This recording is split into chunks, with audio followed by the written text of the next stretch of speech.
Du coup, merci à tous. Merci à tous d'être présents aujourd'hui sur Documation. On va prendre un petit moment pour parler réseaux sociaux et particulièrement data LinkedIn. L'idée, c'est tout simplement de vous expliquer comment, avec notre outil VisiBrain, vous pouvez exploiter la donnée qui vient du réseau social LinkedIn en particulier. Donc, on en a pour à peu près une vingtaine de minutes, le temps de pouvoir présenter un peu les différents modules qu'on voudrait vous montrer aujourd'hui. On prendra un moment également pour répondre à vos différentes questions. Alors, au programme, on va parler un peu, on va revenir un peu sur LinkedIn, revenir sur les différents chiffres de la plateforme, les différentes opportunités, les différents risques que peut présenter ce réseau social. On viendra en particulier sur VisiBrain et ce que ça peut apporter, notamment pour la veille sur LinkedIn. Et puis enfin, on terminera sur un cas d'usage d'un client historique chez VisiBrain qui est Bouygues Telecom, où on pourra vous expliquer justement comment eux se servent de notre module de veille LinkedIn pour déployer les différentes problématiques qu'ils ont et monitorer justement ce réseau social. Du coup, je laisse Kelly prendre la parole et justement revenir sur ces différents chiffres sur LinkedIn. Oui, merci Rouliane. Bonjour à tous. Alors, l'idée en premier temps, c'était de faire un état des lieux de LinkedIn et donc parler de LinkedIn en quelques chiffres. C'est important de préciser que LinkedIn, aujourd'hui, c'est le premier réseau social professionnel au monde. Viadeo avait lancé le concept, mais c'est vraiment LinkedIn qui s'en est emparé.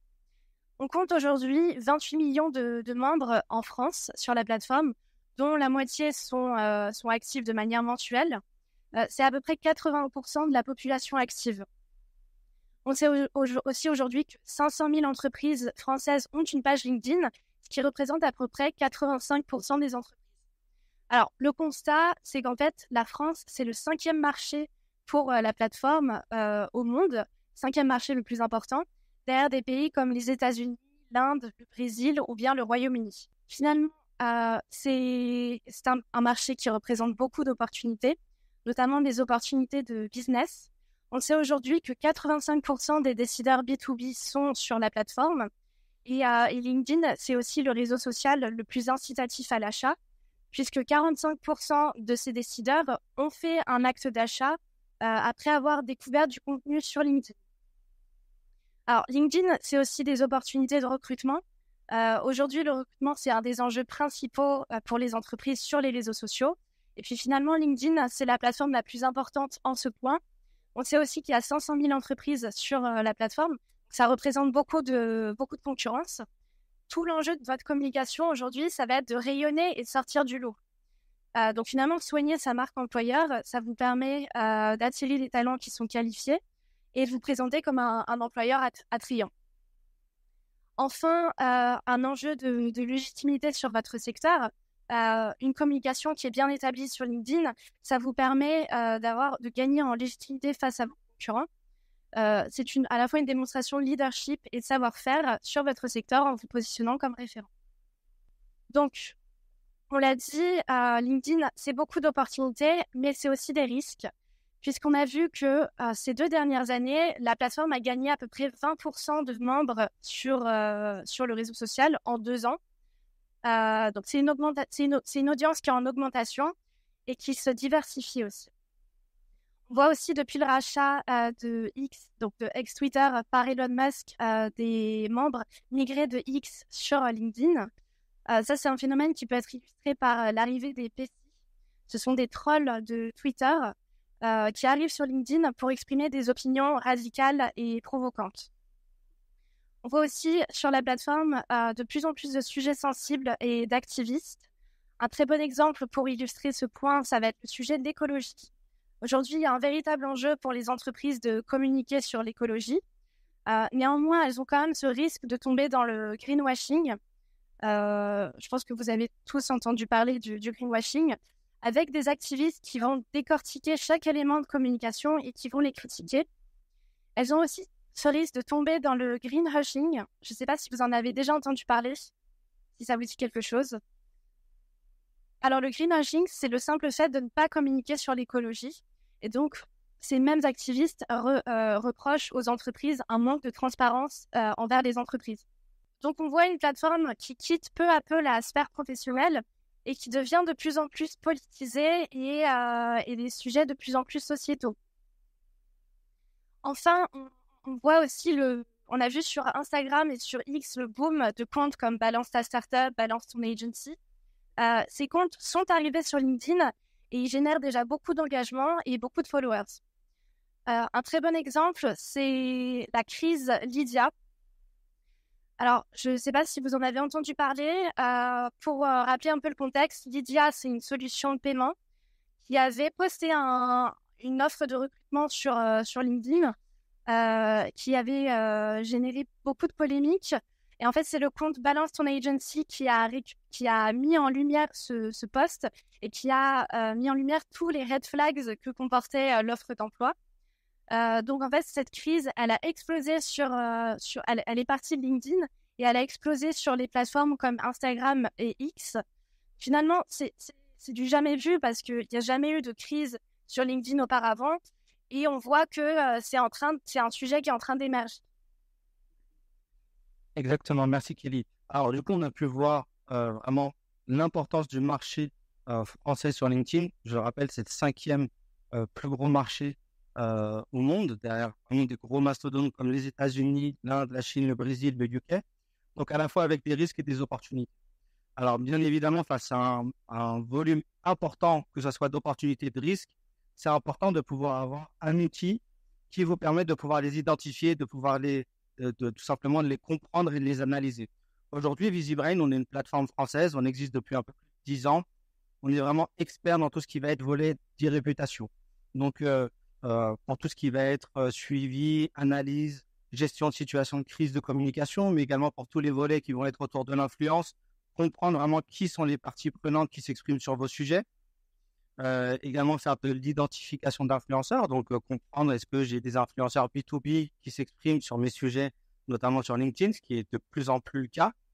Et puis également pour tous les aspects de veille stratégique, comprendre comment mes concurrents prennent la parole sur LinkedIn, quelles sont les publications qui fonctionnent, ou tout simplement une veille thématique ou sectorielle, comprendre mon univers digital, identifier les tendances, savoir comment est-ce que je peux me positionner, tout simplement comment je peux suivre les tendances qui viennent de LinkedIn. Donc voilà, tous ces gros relais, aujourd'hui, on va pouvoir les faire avec la plateforme de veille VisiBrain. Également, ce qui est très intéressant et ce qui va faire la force de l'outil, c'est sa couverture. Aujourd'hui, on a la meilleure couverture du marché sur les réseaux sociaux. Donc historiquement, on va veiller toujours Twitter, X, Facebook, Instagram, YouTube, TikTok, bien évidemment LinkedIn. Et puis, depuis peu, on est ravis de l'annoncer ici un peu en avant-première. On est la première plateforme de social media listening à veiller Threads, donc le nouveau Twitter de chez Meta. Donc ça, c'est également une innovation dont on est très fiers chez VisiBrain. Ce qui va faire également la force de notre outil, c'est l'interface qui va être très efficace, à la fois simple de lecture, très intuitive. L'idée, c'est de comprendre rapidement quelles sont les informations cruciales qui viennent des réseaux sociaux et qui vous concernent. Donc, cette facilité de lecture, pour nous, elle est vraiment très importante dans la prise en main pour nos clients. Également, on est fiers de dire qu'on a le meilleur système d'alerting du marché. Alors, en fonction des différents critères de déclenchement, on va pouvoir mettre en place des alertes si il y a un volume ou une activité anormale qui est détectée sur vos sujets de veille, de pouvoir mettre des alertes sur des mots-clés sensibles. Également, s'il y a des détracteurs ou des influenceurs qui s'expriment sur vos marques ou vos sujets, tout ça, on va pouvoir le remonter en temps réel. Également, ce qui va être intéressant, c'est qu'on va s'adapter à votre workflow. Aujourd'hui, on ne fait pas que de l'alerte sur de l'email. On va pouvoir vous envoyer ces alertes-là directement sur du Slack, sur du Telegram, également sur du Teams. Et puis, en cas vraiment de crise urgente, on peut même envoyer ces alertes par SMS. Donc, on peut vraiment prioriser l'information avec un outil comme VisiBrain. Début d'année 2023, on a fait un petit sondage auprès de nos clients. L'idée, c'était un peu de voir comment ils se projetaient sur l'utilisation des réseaux sociaux et voir ce qui était primordial pour eux. Et puis, sans surprise, pratiquement la grosse majorité d'entre eux ont répondu que c'était LinkedIn qui souhaitait veiller et sur lesquels ils avaient vraiment des gros enjeux pour les années à venir. Donc forcément, en 2023, on a travaillé d'arrache-pied pour pouvoir délivrer et pouvoir satisfaire nos clients. Donc, on a été ravis au mois de novembre de pouvoir lancer notre module de veille sur LinkedIn. Alors aujourd'hui, ce qu'on propose, nous, chez VisiBrain, sur notre module de veille LinkedIn, c'est vraiment la force de pouvoir monitorer tous les posts publics, à la fois des entreprises, comme pourrait le faire tout simplement l'API LinkedIn, ou certains de nos concurrents qui arrivent, Mais là où on va faire vraiment la différence, c'est qu'on va remonter également les posts des professionnels, donc des comptes comme vous et moi. Également, toute la puissance de VisiBrain, c'est qu'on va pouvoir délivrer des tableaux de bord, mettre en place des alertes, comme je vous le disais tout à l'heure, des rapports automatiques, et puis également la puissance de l'outil qui va être plus d'une centaine de filtres qui va vous permettre vraiment de vous concentrer sur les éléments qui sont clés et de limiter un maximum le bruit qui pourrait y avoir sur vos sujets de veille. Alors, pour rentrer un peu plus dans le détail, comme je vous le disais tout à l'heure, on a un client historique chez VisiBrain qui est Bouygues Telecom, qui a pris en main l'outil très très tôt et derrière qui a pu déjà nous faire un retour d'expérience. Alors, ce qu'il faut savoir, c'est que historiquement, chez Bouygues Telecom, LinkedIn, c'était veillé directement par la com interne, par les ressources humaines. Et puis, avec l'essor vraiment du réseau social, et puis sa montée en puissance, c'est passé directement au niveau du pôle social média. Donc, vraiment une grosse considération sur LinkedIn. Alors, aujourd'hui, ce qu'on va vous montrer, c'est les différents usages qu'ils mettent en place avec VisiBrain. Donc, pour tout ce qui va être veille de réputation, bien évidemment. Pour leur programme d'employé advocacy, c'est quelque chose qui se fait de plus en plus dans les grands groupes. Et puis également avec un exemple de veille thématique. Un des premiers cas d'usage pour Bouygues Telecom sur VisiBrain, c'est évidemment de veiller leur réputation. Aujourd'hui, Bouygues Telecom, c'est près de 1000 utilisateurs qui mentionnent la marque chaque mois sur LinkedIn. Donc, en fait, c'est un volume qui est considérable et qui est finalement impossible à veiller à la main. Parmi ces posts peuvent aussi se trouver des opportunités de communication sur lesquelles Bouygues Telecom peut rebondir, mais aussi des risques qui seraient importants à surveiller. Parmi ces 1000 utilisateurs, on trouve différentes typologies de comptes qui sont à la fois des pages d'entreprise et des comptes d'utilisateurs. Donc, ce sont des acteurs qui sont à la fois en interne, comme le groupe, les filiales ou alors des employés. Ce sont aussi des acteurs qui sont externes, comme les concurrents ou bien des clients. Alors, comment est-ce que ça va se traduire sur VisiBrain? Pour avoir une vision claire, Bouygues Telecom a donc réalisé un smartboard et a choisi de segmenter le top des parties prenantes qui s'expriment sur la marque en 3 catégories. Donc, avec tout à gauche, le top des postes des employés, au milieu, le top des postes de la marque et du groupe, et enfin, le top des postes des acteurs externes. En fait, l'idée, c'est d'avoir une lecture claire de tout ce qui remonte et de pouvoir mesurer l'engagement pour chaque typologie de compte. Bouygues Telecom a aussi paramétré une alerte, puisque comme je l'ai dit, c'est un volume très important de mentions sur LinkedIn. Donc, le pôle social media n'est pas du tout en mesure de tout voir. Donc, ils ont paramétré une alerte lorsqu'un post dépasse les 100 réactions sur LinkedIn. L'idée du coup, c'est de ne rien louper et de pouvoir prioriser les posts et les messages et adapter une réponse en fonction du contenu, que ce soit un like, un share ou alors un commentaire. Alors, Bouygues Telecom veille sa marque, mais veille aussi ses concurrents, puisque le marché des télécoms est composé de 4 grands acteurs. C'est super important pour eux de comprendre comment est-ce qu'ils communiquent. Donc, Bouygues Telecom a besoin de pouvoir identifier les sujets sur lesquels les concurrents s'expriment, donc que ce soit des événements, l'offre, la législation, ou bien des problèmes sur la qualité du réseau. En fait, finalement, Bouygues Telecom a surtout besoin de pas passer à côté d'une prise de parole qui pourrait être attendue. Par exemple, s'il y a des intempéries, que la qualité du réseau est défaillante, et que tout le monde communique dessus, ce sera attendu aussi pour Bouygues Telecom de communiquer dessus. Exactement. Et d'ailleurs, là, c'est vraiment un bon cas de veille concurrentielle. Et ça, je pense que c'est typiquement un usage qui est clé et qui est souvent rare chez nos concurrents. C'est vraiment cette capacité qu'on a de pouvoir veiller l'intégralité des concurrents et de pouvoir comprendre tout simplement quelles sont les publications également qui fonctionnent. Et puis aussi un peu de s'inspirer, tout simplement. On va pas se le cacher, s'inspirer de ce qui fonctionne, ce qui va générer de l'engagement et derrière se les approprier et aussi déployer aussi les mêmes choses. Également, en termes d'usage chez Bouygues Telecom, on a le programme d'employé advocacy. Alors, je ne sais pas si vous êtes au fait ou si vous connaissez ce que c'est l'employé advocacy. C'est tout simplement se reposer sur ses collaborateurs pour faire rayonner la marque. Donc, Bouygues Telecom, c'est un grand groupe. Forcément, c'est des milliers de collaborateurs qui travaillent tous les jours chez eux. Et donc, pour eux, c'est vraiment une force qui est mise à disposition Et donc, du coup, ils vont s'en servir pour relayer les informations autour de la marque. Donc, le constat global qui est fait notamment sur LinkedIn, c'est que les pages d'entreprise, généralement, vont générer moins d'engagement, vont susciter moins de visibilité que les pages des employés ou les posts, des employés eux-mêmes. Le constat, il est quand même assez flagrant chez Bouygues Télécom, puisqu'on parle de 3 fois le volume de réaction des posts des collaborateurs versus la page de marque de Bouygues Télécom. Donc, c'est vraiment pas négligeable de fédérer cette communauté d'employés autour justement d'une bonne communication qui peut être orientée par le groupe. Et puis également, forcément, quand on anime ce genre de communauté, ce qui va être intéressant, c'est de pouvoir mettre en place des systèmes de récompense. Et là où Bouygues Télécom va utiliser VisiBrain, c'est tout simplement pour remonter avec des rapports automatiques les meilleurs ambassadeurs de chez eux. Et tout simplement de pouvoir les féliciter, les récompenser. Donc du coup, ça rajoute une petite vocation de gaming. Tout le monde est concerné, tout le monde a envie de faire partie des tops pour gagner les prix qui sont proposés. Et ça, on peut le voir très clairement avec notre outil et l'identifier encore plus facilement. Donc, pouvoir ceux qui vont générer le plus de publications, qui vont générer le plus d'engagement derrière lorsqu'ils parlent de la marque de Bouygues Télécom. Alors, un troisième et dernier cas d'usage pour Bouygues Télécom sur VisiBrain, ça va être de mettre en place une veille thématique, notamment autour du recrutement. Bouygues Télécom fait face à un véritable enjeu face au recrutement, puisque chaque année, ils mettent en place 2 campagnes d'alternance et c'est finalement 200 postes à pourvoir. Donc, ce qu'ils ont fait, c'est un smartboard autour de la veille du recrutement afin d'une part pouvoir identifier les bonnes pratiques. Donc, quels sont les hashtags qui fonctionnent le mieux, quel est le wording qui génère le plus d'engagement, ou alors tout simplement comment est-ce que les concurrents communiquent sur le recrutement.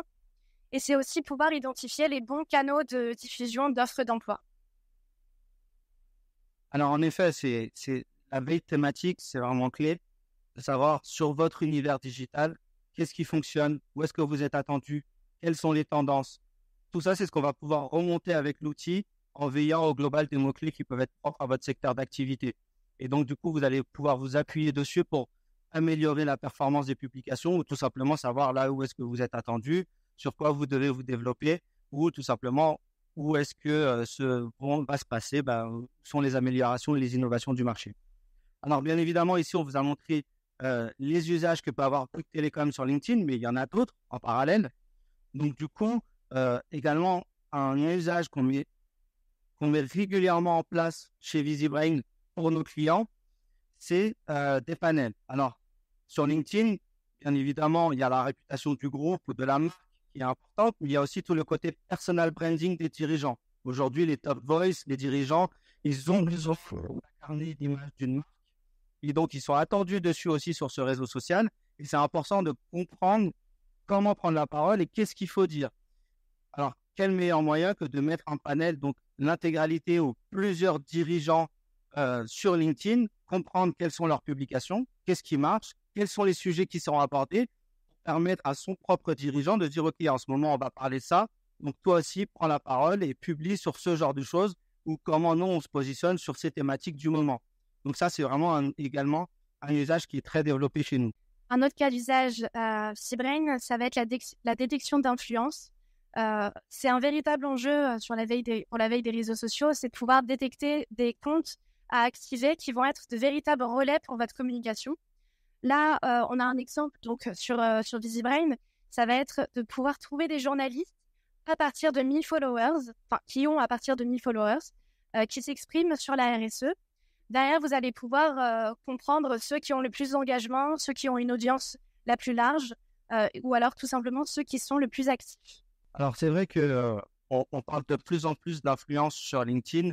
Et il y a vraiment une émergence également des influenceurs, ce qu'on appelle les influenceurs B2B, des gens qui sont sur des secteurs d'activité, notamment dans le digital, qui vont constamment relayer les innovations ou tout sujet. Donc ça, c'est important de pouvoir les identifier et derrière de pouvoir les activer pour tout simplement proposer votre propre communication et qu'ils puissent en faire les relais. Donc ça, c'est également une bonne utilisation de la plateforme. Également, ce qui va en totale adéquation avec cette identification d'influenceurs, c'est la possibilité de cartographier les différentes communautés qui vont s'exprimer sur votre sujet. Alors là, ça nécessite quand même un peu plus d'expertise sur l'utilisation de l'outil. Ça nécessite d'aller chercher un peu la data, d'utiliser la donnée, de pouvoir ensuite la mapper via la data vise avec un outil GFI. Mais là, c'est quand même assez clair. On va pouvoir identifier quelles sont les différentes communautés qui s'expriment, quelles sont leurs proximités et quels sont les différents échanges qu'ils ont. Donc, on peut avoir ici une communauté en bleu, en vert, en rouge. Et à chaque fois, c'est des communautés différentes qui vont aborder des sujets différents de manière différente. Et donc, dans le fait de pouvoir activer des influenceurs, on va pouvoir aller chercher dans chacune de ces communautés pour pouvoir vraiment couvrir l'intégralité des parties prenantes qui s'expriment sur le sujet. Alors, un dernier cas d'usage sur VisiBrain, ça peut être d'utiliser la plateforme pour votre prospection commerciale. On a tous déjà vu sur LinkedIn des personnes demandant des recommandations de prestations ou de services. Donc, l'idée, en fait, de mettre en place une veille de prospection, ça peut être de ne pas louper des opportunités de vente. Et vous pouvez aussi calibrer une alerte qui peut être directement envoyée à votre service commercial pour alimenter leurs opportunités. Voilà, donc également, c'est typiquement les opportunités on va pouvoir identifier et qui viennent en complément de la veille pour la communication, pour les ressources humaines, mais qui peut être aussi dupliqué pour le service commercial et les différentes business units. Être alerté dès qu'il y a quelqu'un qui a un besoin, qui exprime un besoin sur une prestation ou sur un service, de pouvoir l'identifier aussi vite et l'envoyer directement à sa force de vente. Voilà, c'est les différents usages qu'on voulait vous montrer aujourd'hui sur VisiBrain, sur ce module de veille LinkedIn. Alors, chacun a des usages, des enjeux ou des besoins qui peuvent être différents. Donc, vraiment, n'hésitez pas à passer nous voir pour prolonger la conversation. On vous attend sur le stand P77. On sera ravis de vous offrir un petit café, une petite friandise. Voilà pour nous. En tout cas, si vous voulez vraiment, on vous attend avec grand plaisir sur notre stand pour continuer la conversation. Merci à tous de votre présence aujourd'hui.